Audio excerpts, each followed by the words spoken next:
Welcome to Married Lifers. Um, hey, we're on. I'm going to put you on speaker.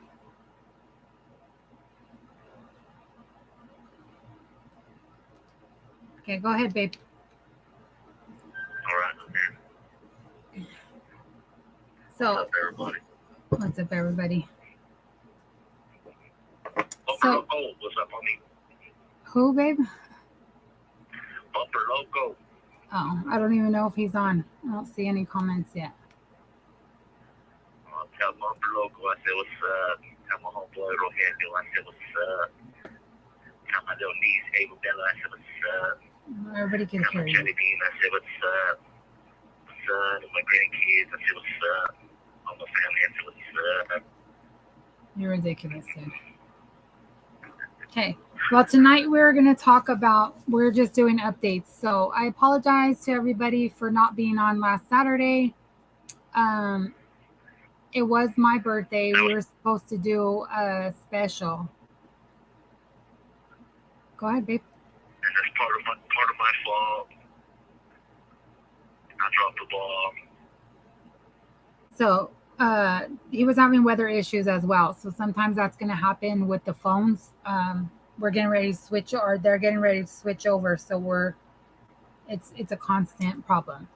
But I just wanted to address the fact too that we changed the name on there from Married Lifers with Naomi and Avalicia to just Naomi and Greyhound.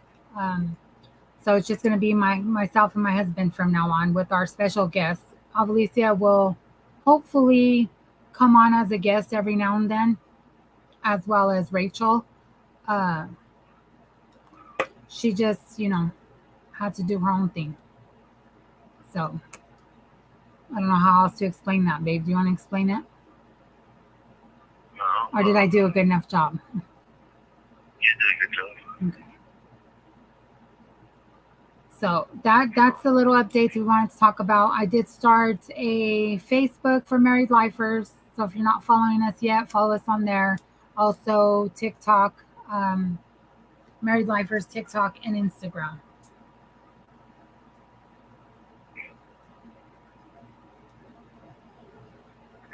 So what else are we going to talk about today, babe? We just said updates on life and the recent changes, which is that, the recent changes. Yeah. Saw the latest on this big one. They're dealing with drama over here at this camp with these staff. So that's been the latest headache. But that's prison life in itself. It's aggravating. Like today with visit and the stuff that they were doing to you. And then your frustration and me trying to tell you how my frustration is times 1,000 with these people on a whole nother level. Because with you, they can abuse their authority to a certain degree, but with me, they can pull all kinds of nice little, sneaky little tricks and abuse their authority when they write tickets and, they say certain things, until shit pops up and either, they're caught up with it or something bad happens in the explosion and they get their ass busted up, you know what I mean? So that's how life is in the joint, especially over here. Yeah, so I always listen to you when you get frustrated and stuff and you talk about that, about the abuse of authority. I think this is the problem with everybody. It's like we listen and we're like, it's always something. You know what I mean? Like I always tell you that. It's something, it's always one thing or another with them. Um, but I think people don't realize until it happens to them. You know what I mean? You don't get the full grasp of what's going on.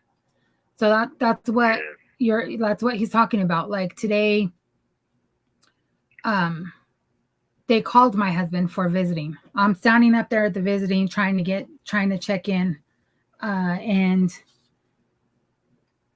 they call him. So when he goes up there, the main chick is like, "I didn't call you." Well, you said visiting pool. That's everybody, right?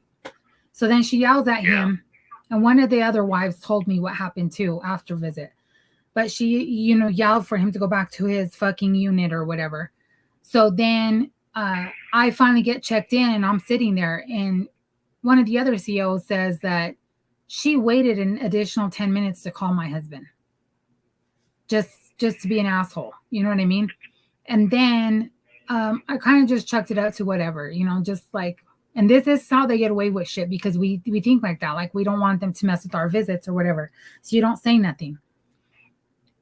I noticed, and I talked about this a couple weeks ago on our YouTube about how I had to change because I was wearing a Broncos shirt and orange Nikes. They made me change.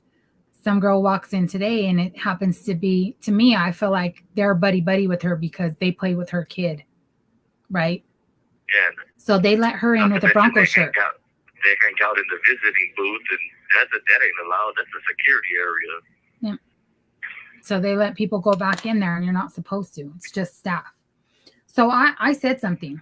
The CEO that made me change, she walked up to the table, and I asked her. I was like, so what's up? Did something change? We could wear orange now?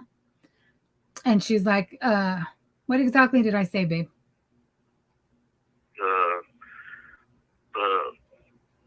Because you wore red before, they said, no, that's not in the AR. And then when you wore orange, she was quick to make you change. And now all of a sudden, it's okay to wear it. And she was like, it's not allowed. It depends who's up there. And we don't push it all the time. And like she made this big ass excuse about it. Like she was caught. She didn't even know what to say. She was shook.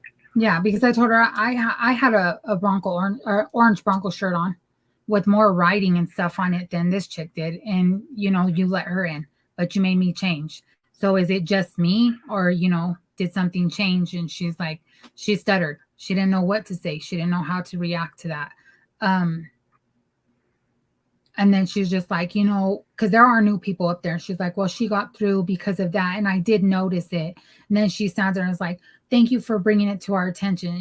Good and damn well, they weren't happy that I brought it to her attention. They were upset about it. Why does one of my eyes look smaller than the other in this fucking camera? But I'm telling you, babe, like it bugs me. Like I'm looking at myself and one eye looks super small and the other one looks big. Like I don't know if it's like my eyeliner is coming off or what, but it's driving me crazy. Anyways, so she goes away, right? We just have our visit. We're sitting there talking, eating, whatever. My husband goes to the second bathroom break. So then I needed to pee. So I went to the bathroom. Mind you, we're sitting right at the door, right? Like right, you can see everybody going to the bathroom and coming back. There was no issues all day. I go to the bathroom. I didn't think nothing because I'm not doing nothing wrong. So I go to the bathroom real quick. And as soon as I walk out, the fucking new CEO's there.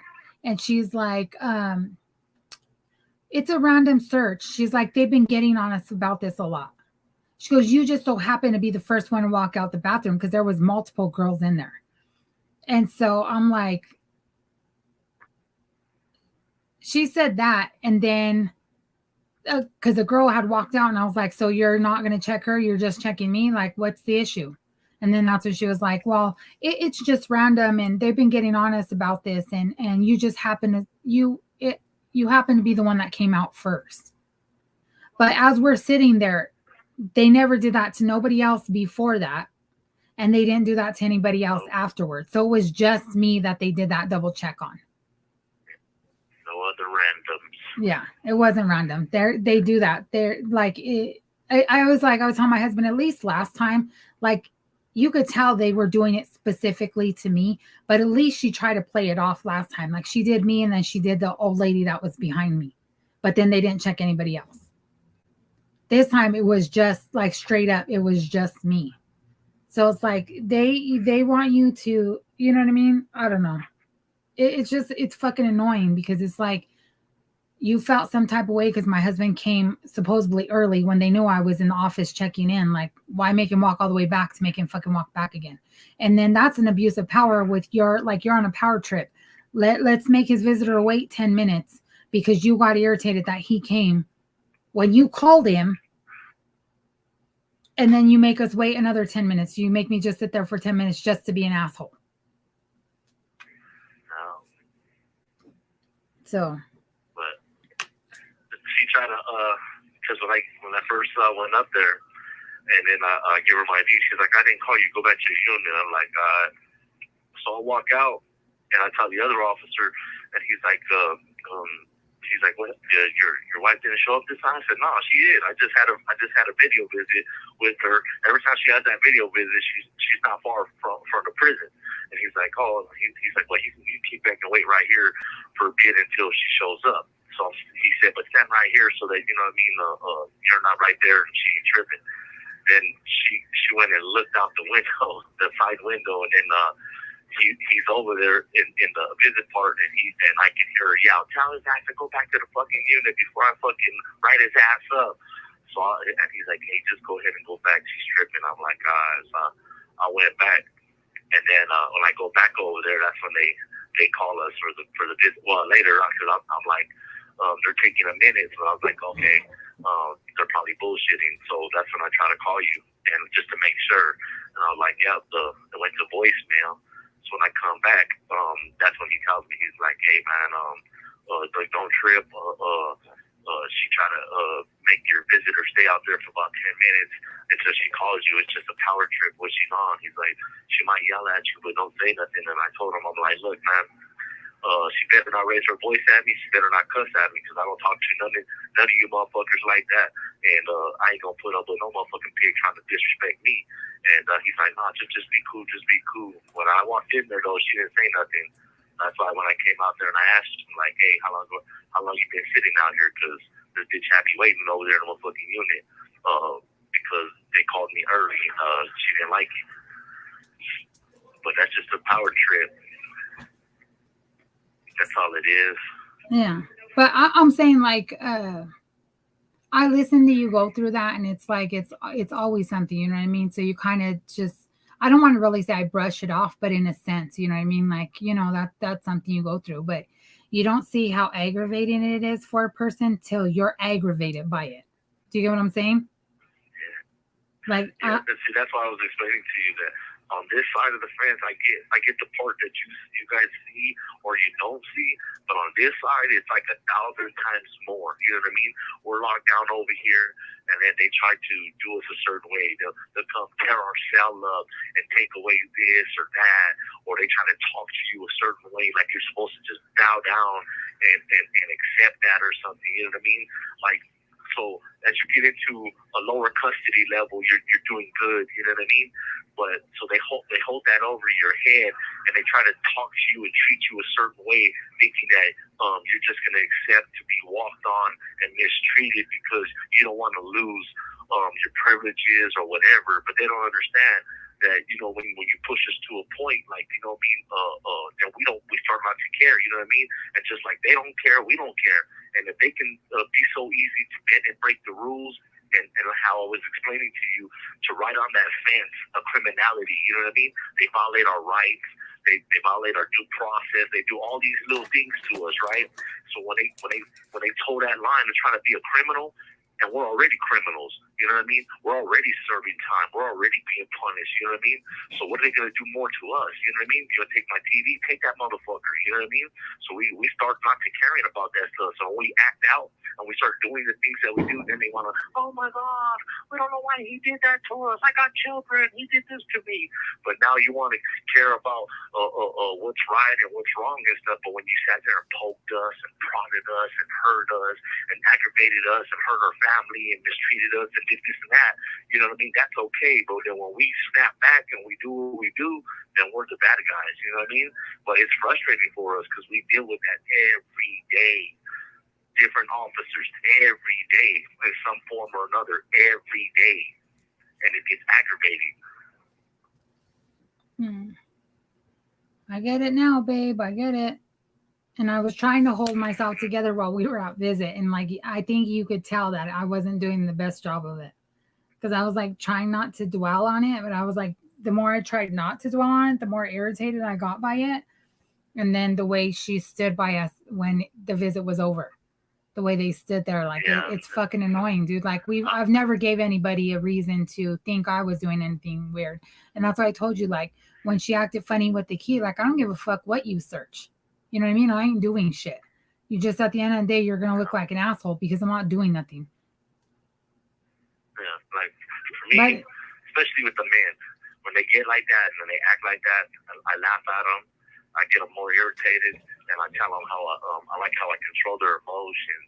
I like how I got them acting out of pocket and showing their real selves instead of making it all twisted when I tell them that. You know what I mean? I said I like how me doing the littlest thing that made you flip out or go out of your way to be an asshole got you tripping and stuff. You know what I mean? I control you. I control your mind. I control your emotions that you act like that. And they get really aggravated when I tell them stuff like that. No, it's the truth, though. I do that little snarky face. Oh, I hate that face. Rogelio's on. He made a funny face, and Petunia said, "Hello, good job." Where's Wood? Oh my God, you two together are ridiculous. Petunia said, "Hello, good job. Hello. We need you to get back on with us, Petunia." I don't understand you. I said, Petunia said, "Hello, good job," with the hearts and the happy face. What's up, Dion? Miss you. Hope you're feeling better.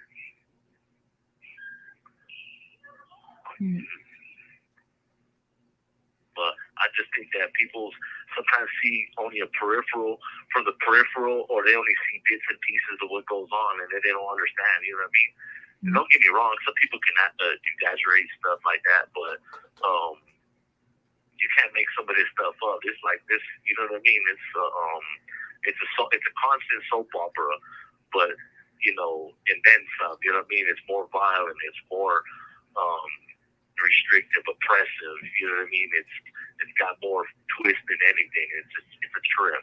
So I have a question. But that's what we deal with, babe, for Petunia and Rogelio, because they both did time. I have a question for Petunia and Rogelio, since they both did time.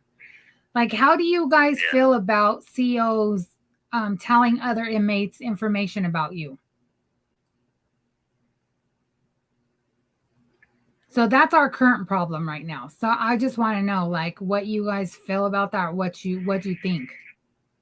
Because I know how my husband feels. I know he's aggravated about that. Like, I think that it's dumb for you to walk around telling other inmates information, especially if you're so-called scared of them. You know what I mean? Like, I don't understand. Like, are you trying to start some shit? Or are you, like, what is the purpose of telling other people who they are? That's exactly what they're doing. They're trying to create a problem. They're trying to throw somebody off their square. They're trying to because you know how I always tell you, knowledge is power. So they're trying to use something as a way to either hold it over your head or show that at any time they can create an issue by saying this or doing this and this. You know what I mean? That's why when they get upset that I don't like to talk to them, that because I always think it's funny that in a lot of states they have females that are intel, and they think because they look a certain way or they got boobs or whatever, that that they got their eyes at you, that you're just gonna talk to them and shit. I'm like, bitch, keep it moving. You know what I mean? I'm not gonna tell you nothing. I got nothing to say to you. No, nothing. You know what I mean? You're nothing that's worth putting my life in danger for. Nothing like that. And then there's the people that do get. You have 60 seconds remaining. Get twisted or do what they do. Then people turn around and turn on them. You know how many people I've been in the joint with where they got caught being rats. And the police tell me, oh, this guy said this and this, or they gave up paperwork where this dude said this, and this, purposely put them people in danger. After they sat there and try to work that person to tell them all this stuff, and then they turn around and flip it on them and try to get them killed. That's what they do. You have 30 seconds remaining. That's how treacherous they are. They're one of the most worst prison gangs in the United States. That's what they are. You can never forget that. Don't get me wrong, there's some good people, but a good chunk of them, that's what they are. Believe that. Yeah, that's the aggravating part, because the CO we're talking about, the CO we're talking about, I like. But the other ones, it's like, I don't understand it. And then the stuff we went through recently, like, I don't understand that either. So, one of the intel officers is telling everybody who my husband is and where he's from, and you know what I mean. And I don't get it. Like, I don't like. And I told that because I ended up talking to the main intel officer for the whole state. And I was like, if you guys are so scared of my husband and you're so worried about it, like, why? Like, what is the purpose of her telling other inmates information about my husband? And then it's not just, who he is and where he's from. It's like she was making up lies and shit. Like, she flat out said some shit that wasn't true.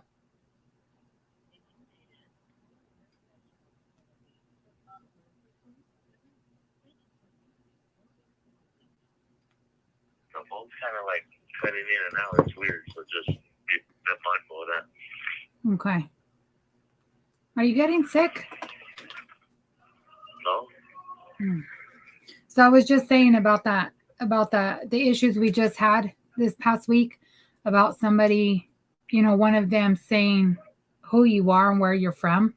And then I just brought up the fact that, I talked to the main one and said, if you guys are so afraid of my husband and worried about him or what could be, like, why is that okay? And he did tell me that wasn't okay, that he was going to look into it because that person shouldn't be doing that shit. But then that person told another inmate like a flat out fucking lie about you. I didn't say what the lie was. I'm just saying, like, she flat out said some shit that wasn't true.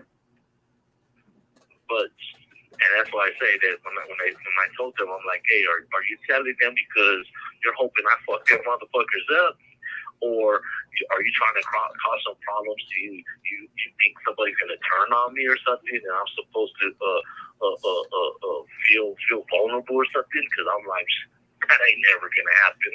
That ain't in my MO. So to do some shit like that's just bogus on your part. You know what I mean? But they do them things because they're trying to stir something up. There's no other reason to do that. Even though they said that they did that because I had you calling to complain about this and that instead of addressing to them. You know what I mean? Yeah. You know what I mean? That still don't cause somebody to violate my due process or to try to start some bullshit. You know what I mean? Yep. And that too, like, she's irritated that I called, but the thing with this new facility, it's like they want my husband to go through them, to do the kites, to do this and that, but he's done that and nobody gets back to him. So he tries to follow what they're asking. He's trying to follow their procedures and whatnot, and he gets no reply. So then I get involved and they get upset. And I keep telling them, like, as much as you guys don't want to hear from me, I don't want to fucking talk to you either. I don't want to have to call and spend my morning while I'm trying to work to call and complain about what's going on with my husband. Like, stop fucking with my husband. You won't have to hear from him. You won't have to hear from me. If you keep fucking with him, you're going to keep hearing from me. You're going to keep hearing from him. You're going to have these problems. And I think a lot of people get scared because they're like, I don't want to lose my visits. I don't want to be targeted. So they don't say anything. They don't sign up for themselves. But they're part of the problem as well, because that gives these COs and these people, officials, if you will, you're giving them the power to do this shit to everybody else as well. That's why when I do things, I know what my consequences are going to be, and I'm willing to take them. Let's go head on. Because when I come out and dole out consequences, they don't like my consequences. So I try to do it the right way through wifey, and that's my first line of defense. But if I got to bring out the big guns, well, you already know. I thought I was the big Control the guns. state. I thought- That's what I mean. No, that's not what you just said, sir. You said I was the big guns. Now you're saying wifey's first line defense, and then you bring what's the big guns, sir? No, don't say that. Don't say what the big guns are, because I already know. But you know what I'm saying. My daughter's the big guns. Okay, your daughter don't even like to speak up for herself. She's ridiculous.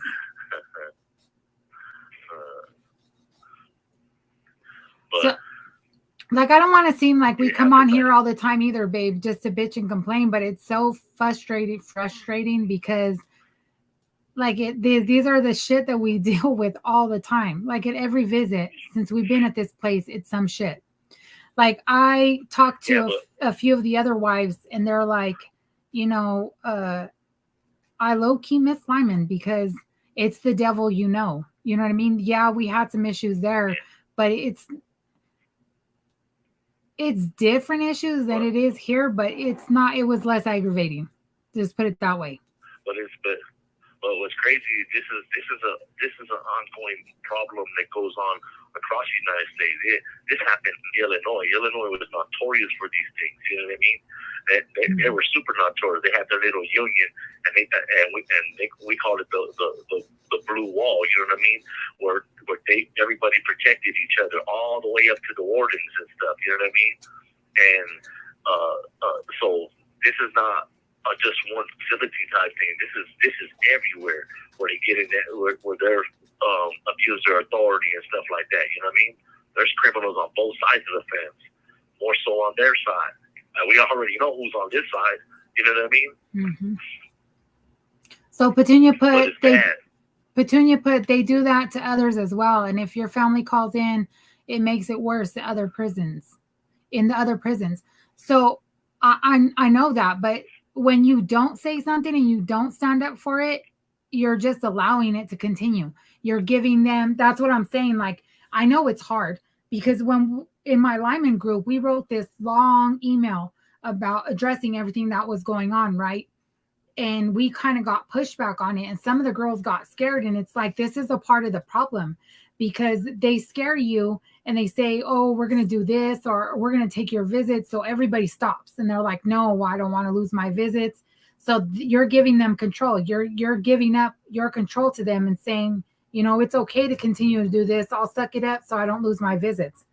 It shouldn't be like that. We should be able to voice what's going on so that it's corrected without any kind of retaliation.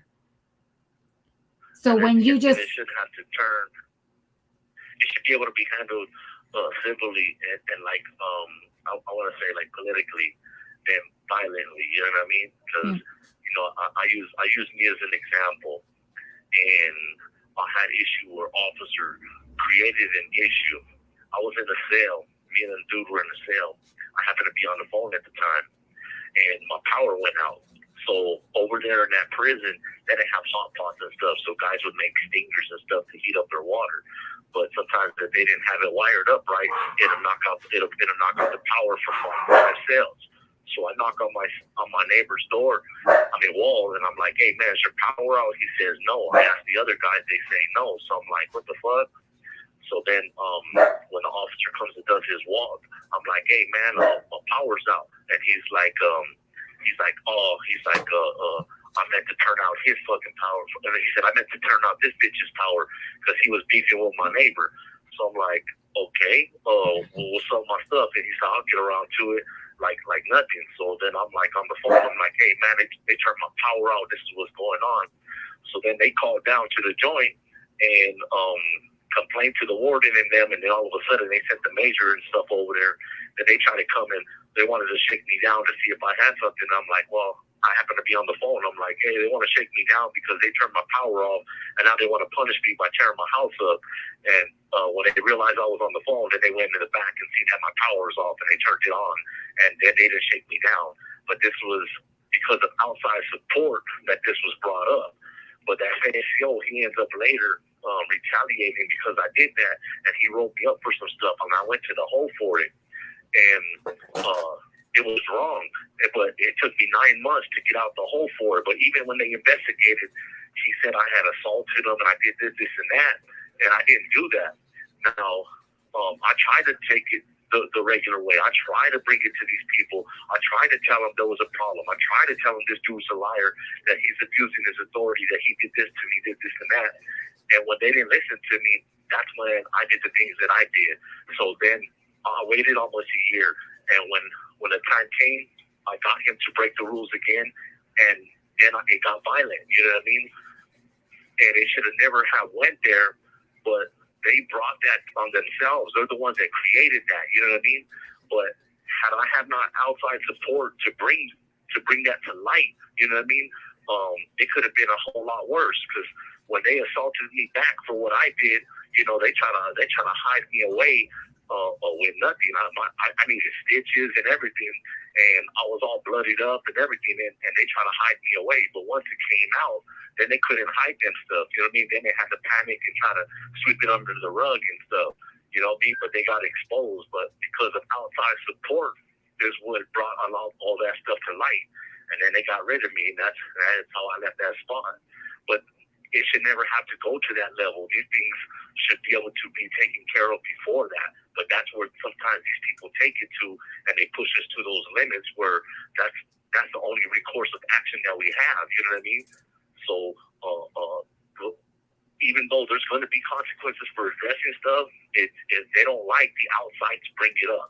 And to have the outside do it is the best thing ever. You know what I mean? It's the best thing ever. That's why I always tell you. I said, it don't matter what the consequences are, what they're going to do, keep doing it. You know what I mean? Because there's a paper trail. It's logged. They can't change it. So then when something happens, then they got to try to justify it. You know what I mean? And then they can't, because now they got to do so much to try to hide the lies that they've been putting out there and to cover up the wrongs that they've been doing. And it's hard. So then they get exposed.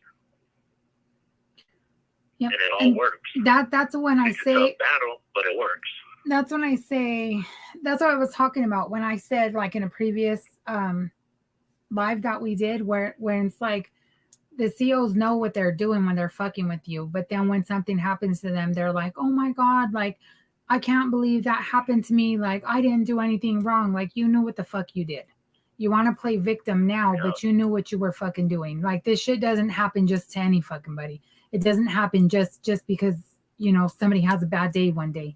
It happened because you were fucking with them, and the way you talk to them. Like at the end of the day, that's what I keep trying to say. At the end of the day, these are still men. You know what I mean? You can't just talk to them any old way and then expect to be like, oh, you know, them be the nice people, the nicest people on earth. Like it's not going to happen. You know what I mean? Like it's just like I want to say it's like with anything, because you talk to anybody and like you have to have some kind of, you know, mutual respect, or you know, the way you talk, to be civil with somebody. You can be civil, because there are COs that are super civil. They do their job. They let you know, hey, you know, I have to check you or whatever it is, but they're not assholes about it. They're civil. They're doing their job, and you understand that, and everything's fine. But it's these ones that are like, they purposely do fucked up shit, and then they want to be like, oh, I don't know why. Like it's because he's in prison and he's a criminal. No, bitch, it's because of what you were doing. Like say what you were doing. You know what I mean?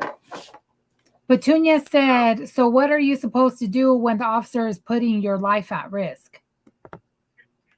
Well, you know, my wife don't like me to talk about certain things and say certain things, because, you know, her and my daughter have me on a positive track.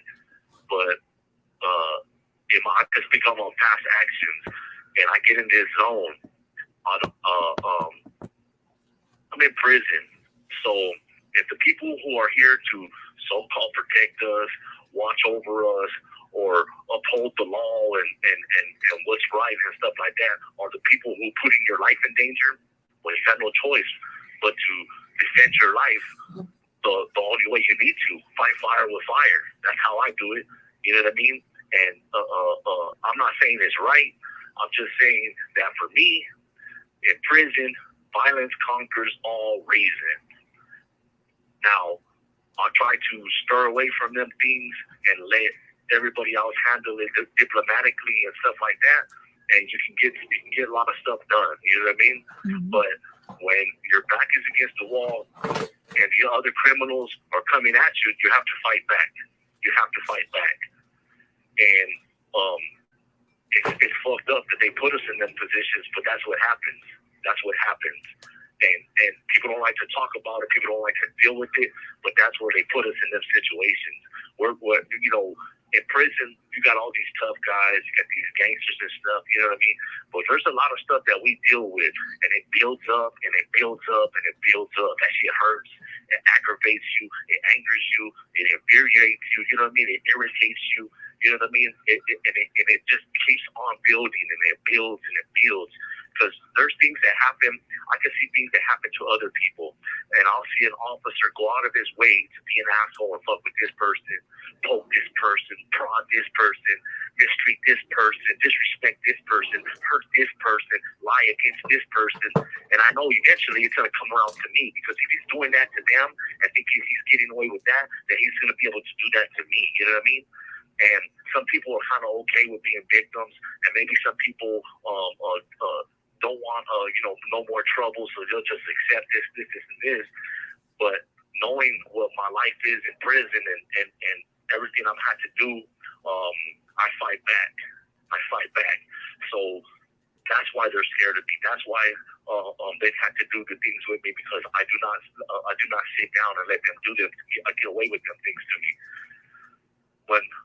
When I was out of state and I did these things to these people, they didn't charge me because they broke the law. They broke the rules. They did this, and this, and they can't justify their actions with me reacting and doing what I had to do, because I put them on blast when they did the things that they were supposed to do right. You know what I mean? So all we can do is fight. Whether you fight peacefully or another way, you have to fight and stand up for yourself no matter what. You know what I mean? I know guys that go on hunger strikes. Maybe it works. Maybe it doesn't. You know what I mean? I know guys that file grievances. Sometimes it works. Sometimes it doesn't. But one of the best fights that I've seen is when the outside gets involved and complains and loads these people up. They do not like to be exposed from the outside. They do not want a light shining on them about what they're doing wrong. Yes, they'll do a lot of fucked up shit to try to sweep it under the rug and hide it. But when they're exposed, then they got no choice but to actually try to do something to make it right or correct it. You know what I mean? So they can continue, they can do jacked up stuff for a little bit, but then when it's exposed, they have to scramble to try to make it right or put a Band-Aid on it. You know what I mean? And it works. It doesn't sometimes happen as quick as we want it to, or the right way that we feel that it should have happened. And sometimes we got to go through constantly staying on them, doing this, getting a campaign, doing this, having to go through some hardships, this, and this. But then it comes out. Then it happens. You know what I mean? And that's what we do. Now, I know that's what I do. I stand for mine. You know what I mean? Zapata says it's better to die on your feet than to live on your knees. You know what I mean? And I would never live on my knees. You know what I mean? I'll die on my feet before I live on my knees. Yeah. With anybody and anything. That's in life. That's in prison, period. I get it, babe. Petunia said they do it a lot everywhere in all states. It's insane that they get away with it. But that's what I'm saying. Like, the more that people get scared and they don't speak up because they don't want to lose phone calls or visits or all this other stuff, you're just handing them the okay to do that. You know what I mean? Not only to you, but to the next person. So that's why it's important that we say something, that we stand up for it. Because they don't like it, dude. They'll sit there and say that they do. The emails we got back when we sent the email over to the warden, he sends it back and he's like, well, thank you for caring about the men here. It's not thank you for that. That's your, how do you say it, babe? That's his response to make his sound like he's fronting. That's his response to try to make himself sound good, like he cares, but we know, me and you both know, and everybody that knows what happened with us there knows that that's not true. They were aggravated and they were pissed off. I asked them, I told them straight up, you want these men to be accountable for their actions, so you need to lead by example. So you know what I mean? Be accountable for the mistakes you made, for what you did. And instead of doing that, remaining. they just moved my husband. They, you know what I mean? They sent him to a different facility. That was the quick little band-aid to make it right. You know what I mean? Because we know we're wrong, so let's make it right by doing this. Yep. And that was in retaliation for some stuff that happened back in October. So, you know, that CO waited, and the shit she pulled, she knew what she was doing, because she had the CO that she was with signed paperwork, but her signature was still on it. And it was from the incident in October. So she found a way to get my husband out of there. But it's called out. Like, there's emails. When I emailed, it went to the director of prison, to his right-hand man. It went to any and everybody I can think of. So there's these paper trails saying that this CO is racist, and there's phone calls with her saying shit. You know what I mean? She still has her job. She's still never been disciplined. They moved my husband instead of dealing with the problem.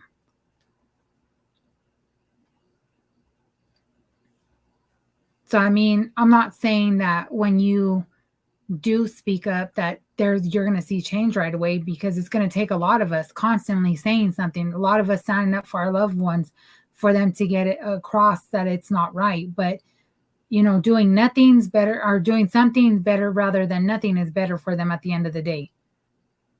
And trust me, I do get that it's hard, because, you know, it was hard on me. It was hard on our daughter. It was hard on my husband when he got moved.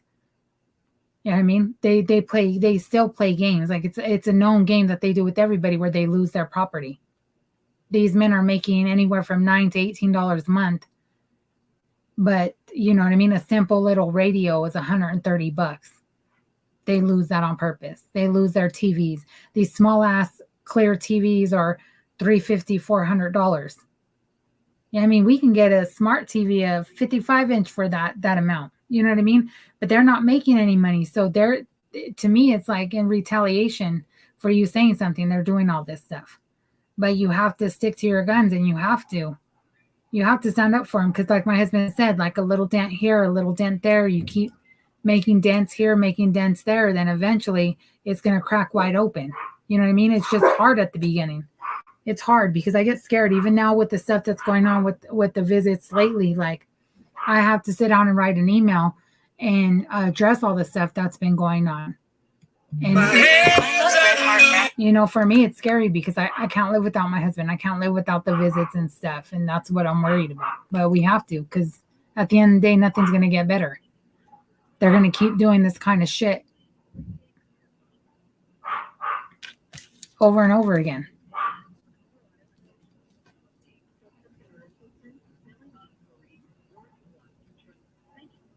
Global Tel Link.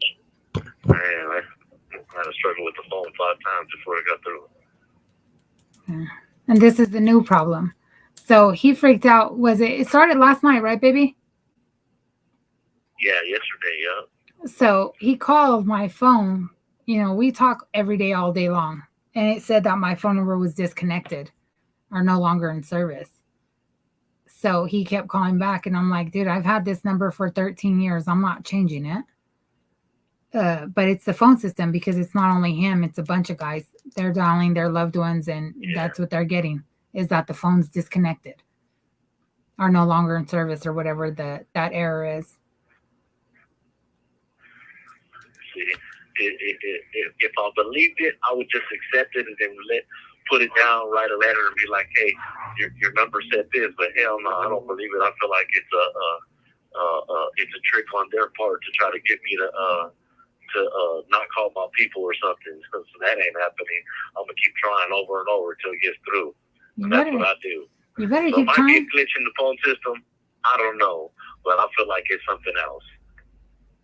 It's a glitch in the system.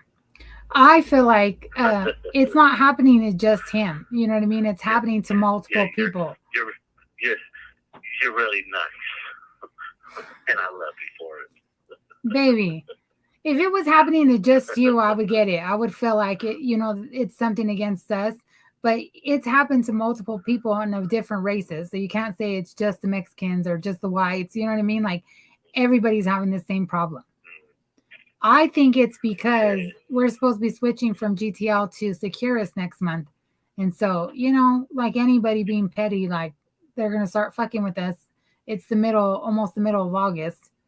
And we're supposed to switch over by September 1st.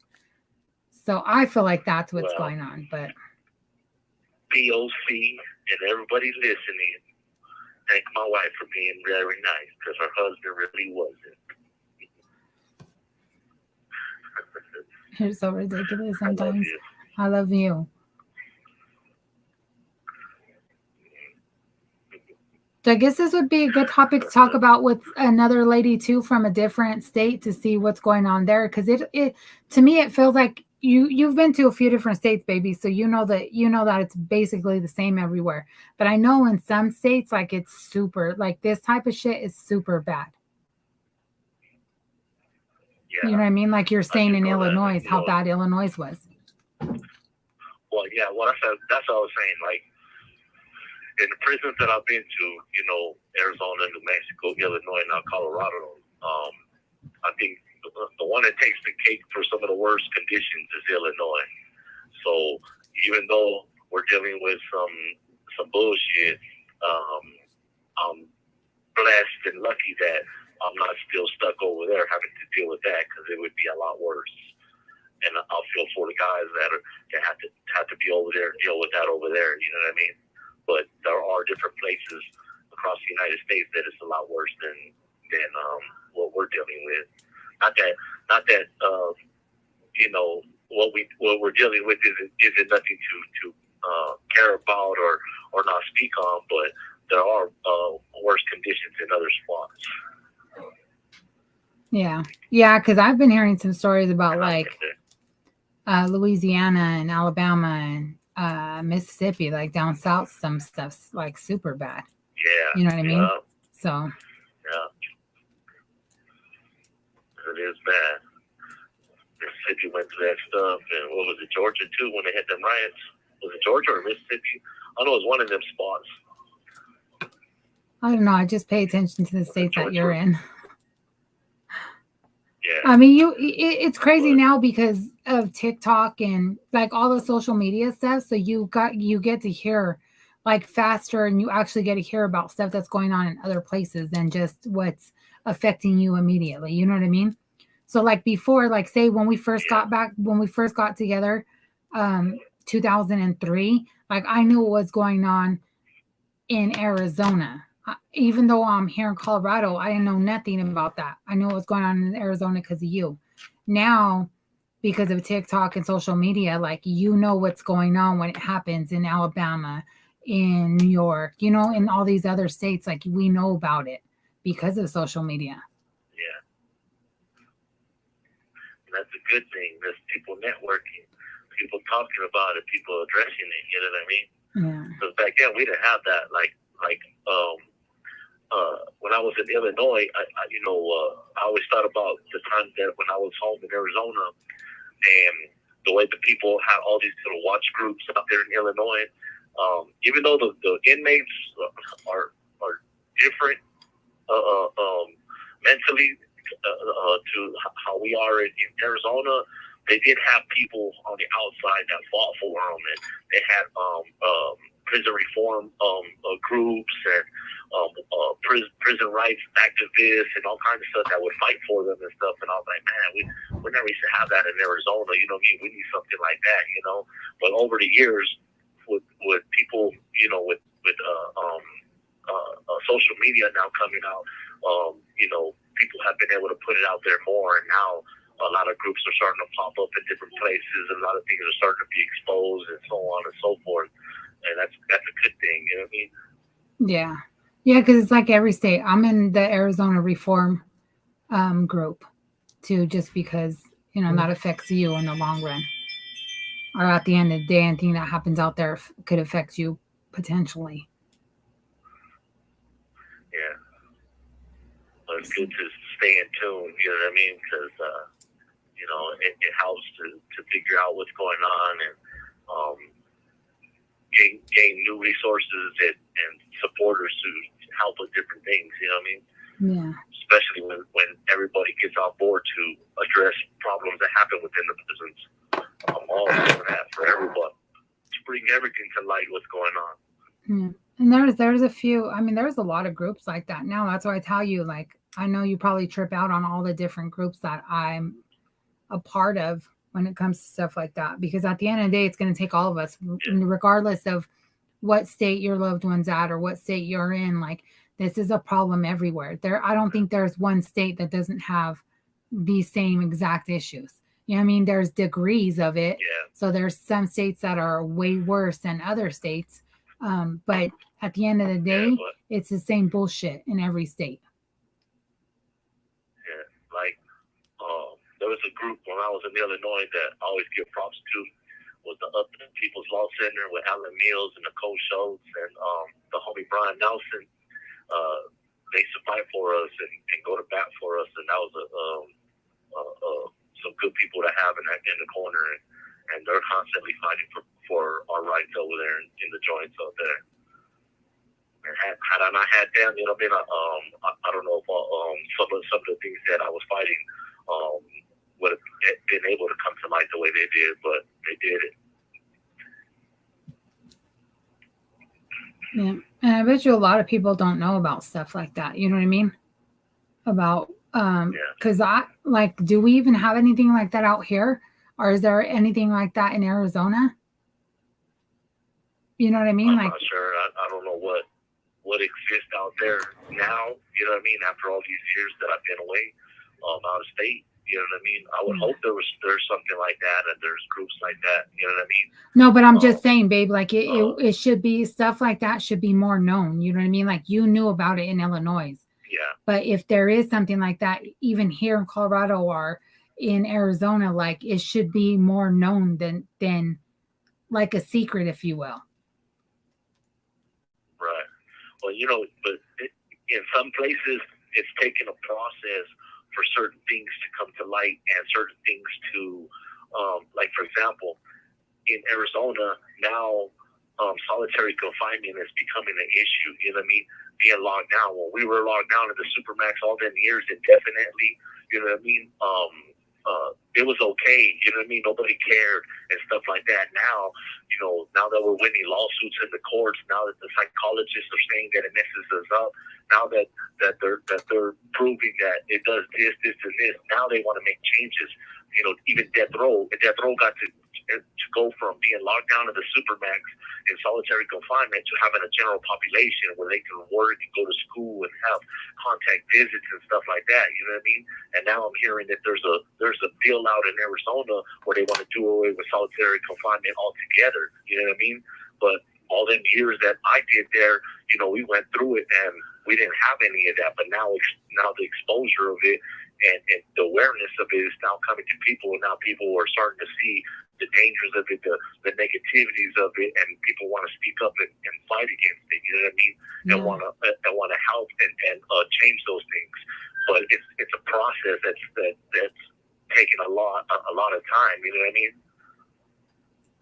Yep. And anything, it's always like that. Like nothing's going to change overnight, but that's the important part of people's like families and stuff speaking up and talking about it.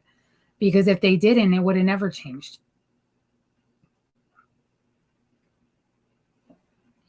Like you guys speaking up and putting in grievances and families reaching out and talking about it, and then other people getting involved. And like, I know a lot of things move faster when celebrities get involved too and start tweeting it to everybody. But it takes people to stand up and say something in order for all this stuff to change. Exactly. Even when you're scared, like you have to do it. And see, that comes back to what Petunia said about, how do you defend against certain things that happen in here. And that's what I was saying with the outside support. You're saying about how everybody gets together and they start doing this and bringing awareness. Well, that's where it starts with you and the next person when they call and they complain and they send an email and they address these problems, it starts bringing awareness. It starts making things happen. It makes rumbles. It starts shedding light on stuff. You know what I mean? And that's where it all starts from. Is from stuff like that. Yeah. I agree, babe. That's what I said when your phone ended. Like, that's what my husband was saying before. Like, one person making a complaint here is like a dent. Just putting a dent until it cracks open. You said that on our last one, I think, our last live. With it being important that we say something and stand up and bring awareness to the things that are going on. Yeah, because it does take time. You know what I mean? It's like when we did the interview in 2017 on GQ magazine for Buried Alive, talking about solitary confinement. Myself and a bunch of other guys that had been locked down for years, and it talks about stuff that was already been coming out before that. You know what I mean? Like with Brian Nelson from Illinois, he did an interview with Rolling Stone magazine when we were in the Supermax in Illinois, and he told his story. You know what I mean? And that was awareness that came out at that time. But then later on, GQ magazine does that story about solitary confinement. You know what I mean? And it still hadn't really made a lot of changes and stuff. Then the big thing that happened in California all of a sudden started bringing things out, and then across the United States, different spots started different prisons started changing their policies and stuff like that, and it started making the news. Then it's like a wave of different things, but it does take time. You know what I mean? And it takes time and consistency to constantly bring that out, constantly tell the story, because those stories have been out there, like Solitary Watch, the Huffington Post, all these different groups that would put those things out there on the internet and so on. They've been talking about it, and then the news articles that started coming out in the magazines, they started talking about them, but it was still not really, doing anything. And then as it kept going, and now we're starting to see changes. Now we're starting to see things pop up and come to light. But it's taken some time, too much time, but it's taken time, and hopefully, that it continue to change for the better. So now that you were saying that, babe, like for everybody that's curious about what he's talking about with the Buried Alive stuff with GQ magazine, I'll post a link on my Facebook page and on here so you guys can see it. There's some stuff too that I'm going to start posting. Me and my husband have been super busy lately, but I'm going to post some recordings of his poems as well on here so that you guys can see all that, because he talks a lot about that. I think that Buried Alive one would be good, babe, to post the link on there, because I still have that. Yeah, that was in GQ magazine. It came out in March of 2017, and it's written by Nate Penn, and he interviewed me and a whole bunch of other guys. Some guys that were in Illinois, and some guys in different spots that had did many years in the Supermax lockdown and solitary confinement. I had did 18 years at that time, locked down consecutively, and they had interviewed us. Same thing with another group called Solitary Watch. I had wrote a piece called Phantom Souls that they posted on there while I was locked down in Supermax. So all these places had been doing news articles and stuff like that on the stuff, and they had reached out to me since I had been slammed down all them years, and they had interviewed me on some of the stuff and asked me if I'll share some of my writings and some of my experience in the Supermaxes and stuff. So that's what those are about. Yeah. So all that he's talking about now, I'll post it so you guys can see it and read it for yourself, what he's talking about.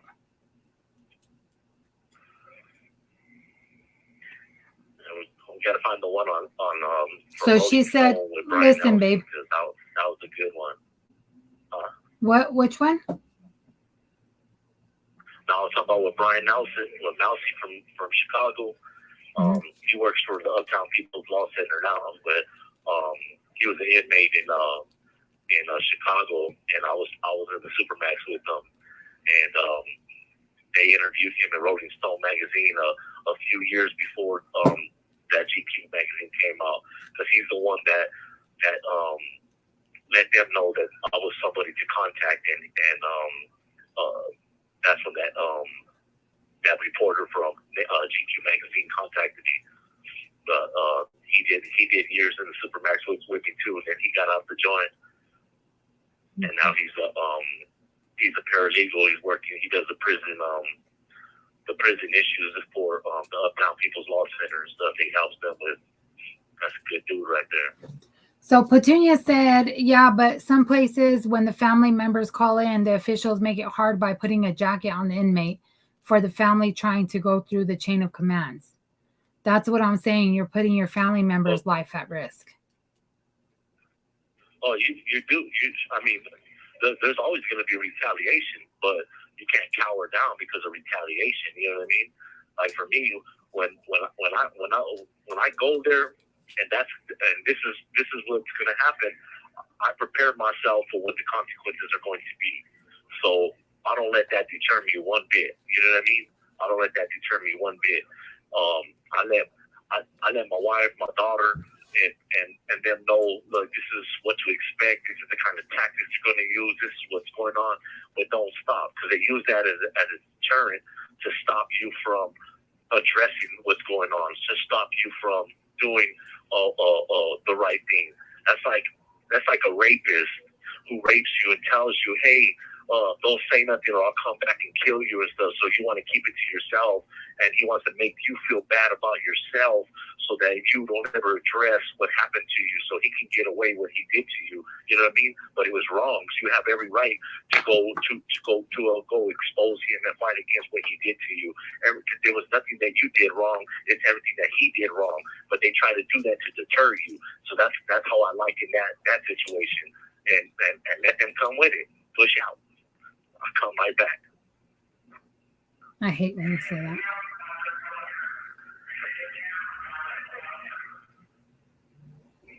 What are they? So I got 10 minutes left. Okay. It said 10 minutes to log out. Yeah. For count. Rogelio said G-Hound. So tell Rogelio hi. That's it. You have 60 seconds remaining. What do you mean that's it?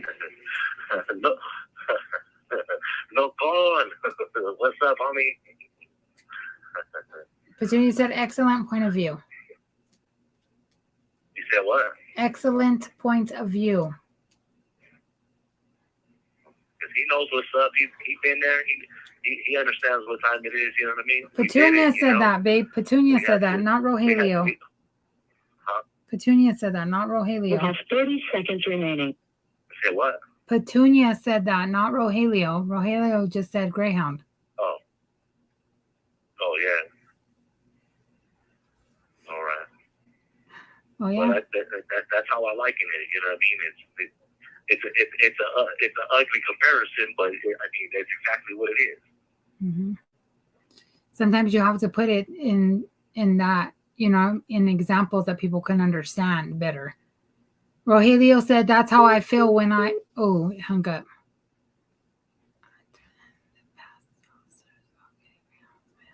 The post officer. Oh my God, you're ridiculous. Roger El Viejito.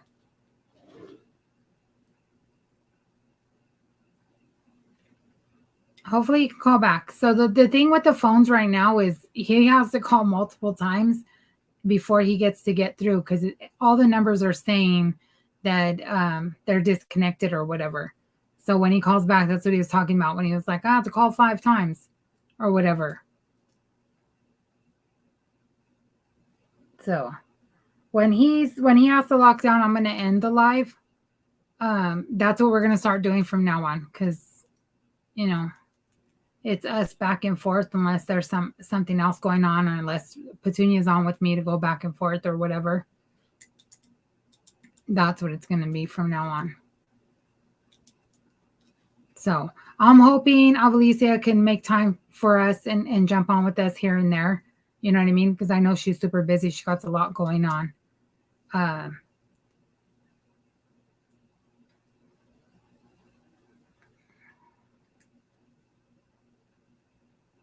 Oh, yes. Did you not get your mail, Rogelio? You're ridiculous. So that's another thing that they've been doing to him here. Like, I had to call and complain, and they're like, well, we're in the sticks, and that's why it's taking so long for him to get mail. Like, he's still missing mail from months ago. He got court papers that were literally over a month ago. It shows that they received it in July, like, I want to say July 10th, he said, or 6th or something like that. And it was already had to be like the 10th of August when he finally got the actual mail. So, I mean, there's a lot of stuff going on, and it trips me out because this facility was supposed to be better. Everybody's like, oh, you know, where he's at now, it's supposed to be better. Everything's better. There's better programs. There's, you know, better. Everything's supposed to be better, and nothing's better. Nothing. Absolutely fucking nothing's better there. And it's aggravating.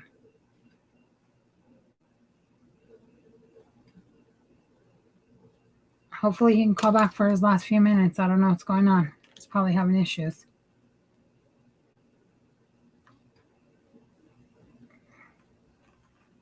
How are you feeling, Petunia? Is the medicine working? I haven't even got to text you or ask you.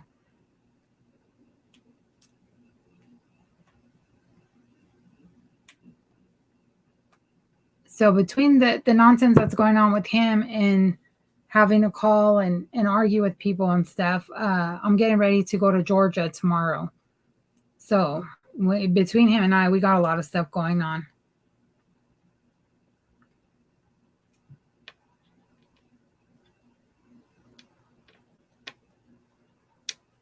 And when are you coming back out here, Rogelio? Ava's already walking and talking. This is some bullshit, sir. You do. You're in the middle of the devil's butthole. You need to come out here. So, you know, at 8 o'clock, around 8 o'clock at night, we get that cool breeze that comes through that you guys don't get out there.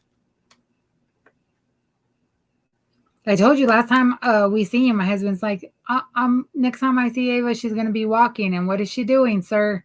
She's walking.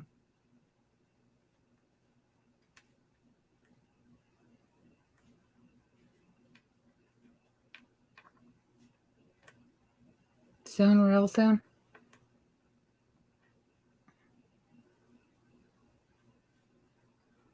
You probably listen to our lives and be like, I don't want to go back. I don't want to go to that visit.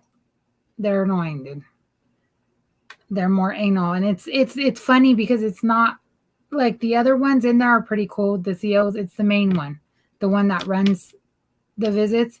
She's like miserable or something. Like she's like super controlling over everything. The way pictures are being taken, the way everything's done. Like it's her controlling everything. And like the other COs are like rolling their eyes when they're forced to say shit. It's, you know what I mean? You can see that she's the problem. And it's sad because they're even scared to say anything because they don't want to get in trouble.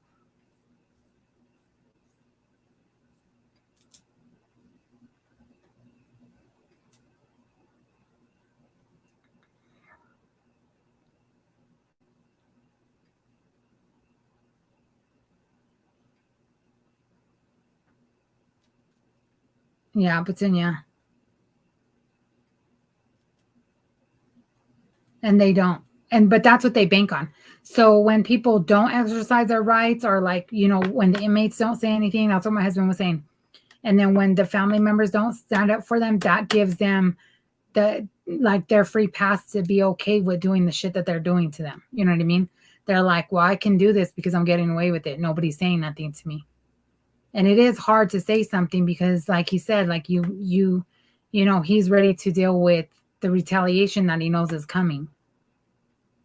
But like it's a lot to think about, and it's a lot to worry about too on my end because, you know, when I did do all that stuff with Lyman and they moved him out of there, like I cried for 2 days because I felt guilty because I was the one calling and complaining. He was the one telling me to do it, but I'm the one that did it. You know what I mean? I'm the one that called and went off and fought with everybody and stuff, and then they moved him.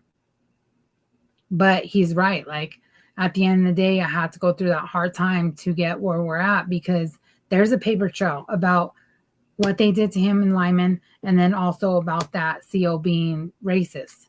And I'm not the only one that brought that up. I know a couple of the other wives named some stuff that was going on there as well. So they're seeing all this, you know what I mean? And eventually something has to push through. But that's what people are scared of. They're scared to have that retaliation, so they'd rather just not say anything. But then it gives these COs the green flag to go ahead and keep doing what they're doing, and then it only gets worse. You know what I mean? So today it's cussing at them. Tomorrow it's going to be doing some stupid shit or writing them up for lies, or, you know what I mean? Like they keep pushing their luck. It's just like with anything in life.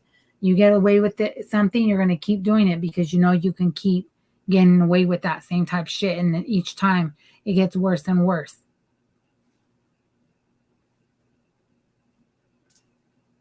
What are you talking about, wind chill, Rogelio? It's a nice, cool breeze. It's not like Arizona where you got like a 110-degree breeze in the middle of the night. I'm telling you, we went out there for a bachelorette party like 2 summers ago. Yeah, it was 2 years ago in July.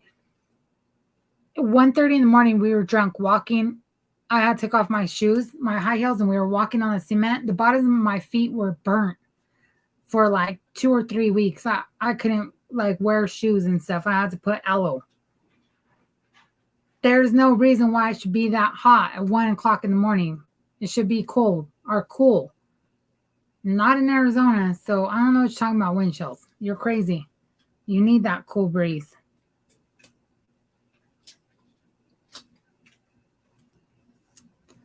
Okay, so I don't think my honey's going to be able to call back because lockdown's at 9:15. So I'm going to go ahead and end this for tonight, guys. Next week, we'll be back. We're going to talk about insecurities on both sides. So that should be a good one, too. So,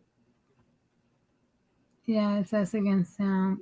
We're in there. My pops was real good at talking to them. Putos. They told my pops that they never make mistakes. Yeah, they try to tell me that, too, Rogelio. So if you listen to I don't remember which one it was when I was talking about all the stuff that happened in Lyman. Like, I went back and forth with them because, you know, when I called and I was sticking up for them, the major tells me, well, yeah, you're going to be biased because it's your husband. And I was like, cool. Well, you know, I can say that about you too, because you're going to be biased because those are your friends. Those are your coworkers. So, you know, we can both say that. We can both use that excuse of, you know what I mean? We're biased.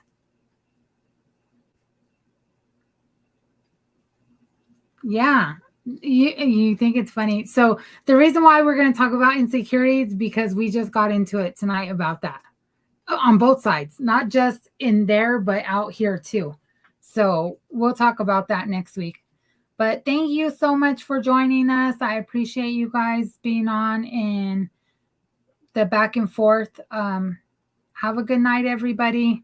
If you all leave those links, well, I'll link the information on my social medias and on this YouTube for the Solitary Watch, the Phantom Souls that he wrote, and then also the Buried Alive article with GQ. So have a good night. Thank you guys so much for joining us. I'll see you next Saturday.